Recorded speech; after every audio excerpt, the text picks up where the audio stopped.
US President Donald Trump has just redrawn the carefully crafted world order with his punitive tariff war against just about every other nation, with incomprehensible demands, it would seem. But this time, his weapon of choice, brutal tariffs, are hurting friend and foe alike, but callously are going to crush some of the world's poorest and war-torn nations the most. The world's poorest nations, war-torn countries, in fact, have been slapped with punitive tariffs. And the message from Trump is clear. He is not putting America first. He is putting himself first. Just think of it like this. Trump is basically throwing a big global trade party, but not everyone is invited. Some are forced to pay at the door. And the smaller, poorer guests, well, they are being charged the highest price. Just have a look at this map for now. It shows who has been hit and where. While Mexico gets a 90-day pass, Thailand gets a pat on the back, a 19% levy. But Syria, Myanmar, Iraq, even Sri Lanka, they have been slapped with some of the highest rates imaginable. That's on your screen. No explanation here, no room to negotiate. Just a velvet rope barring them from entering the party. And these are not necessarily global economic heavyweights, by the way. They are vulnerable countries. Many still reeling from war, from economic collapse, and have major humanitarian crises. To hit them with tariffs this high is not just aggressive, it's punitive.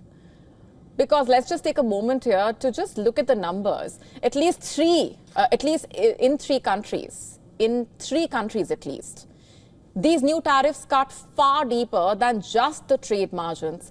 Syria, for that matter, has been slapped with 41% tariff. And this is a country that has seen 13 years of war. A war that has left the cities in ruins, hospitals bombed, an economy that barely functions. Millions rely on humanitarian aid. And now their exports will be taxed 41%, thanks to Trump. It's essentially a country that is on its knees and is being asked to pay for a seat it did not even ask for, in a way, at Trump's table. Similarly, in Libya, rival governments and militias are still fighting for control. Oil revenues are one of the few means of survival. A 30% tariff on exports just does not hurt businesses. It actually risks tipping an already volatile country deeper into chaos. In Sri Lanka, a country still recovering from its worst economic meltdown in history, the 20% tariff is like a gut punch. Remember, this is a country that is trying to stand up on its feet again after debt default, political crisis, mass protests. And now it's being punished further without warning and without a deal. And we're not done yet. Lesotho, for example, the tiny landlocked African country, was hit with the nearly highest rate ever proposed for any US trade partner, 50%. And now it has received a modified tariff rate of 15%. But for what? It's not clear.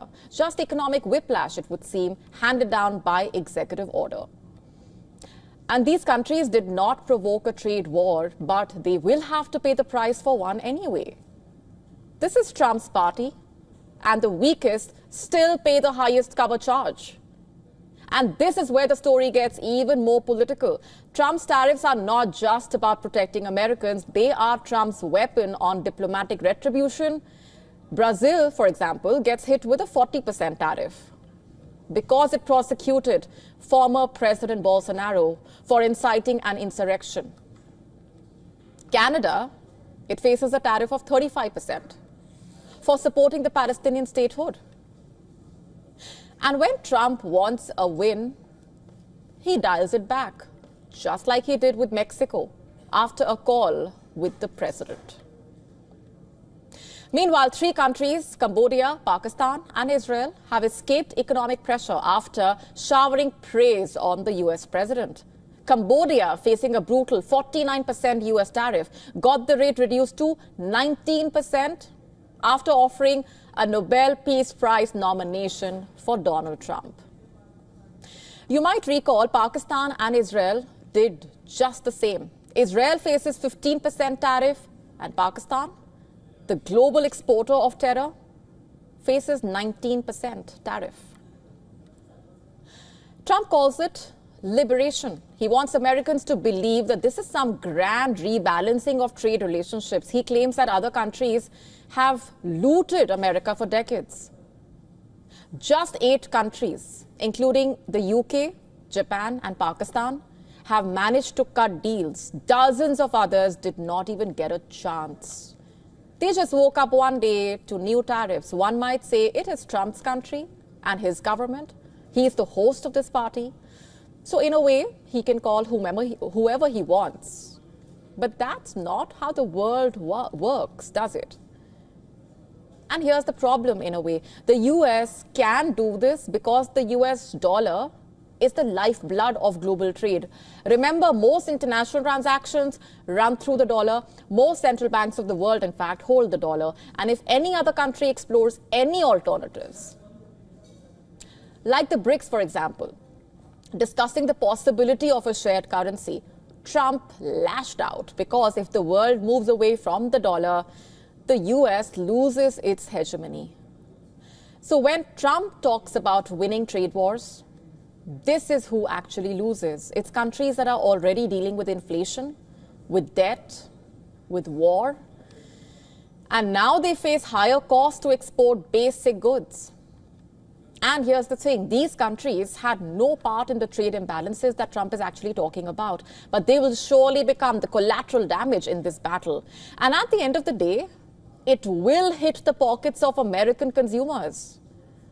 So yes, Trump's party is in full swing, but the price at the door keeps rising.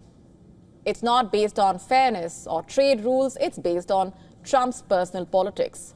His grudges, it seems, and his belief that only the US gets to win. This is not America first, it's Trump first. And for the rest of the world that has not been able to cut a so-called deal, it's a party they never even signed up for in the first place, but will have to pay for. To stay up to speed with the latest news, download the WION app and subscribe to our YouTube channel.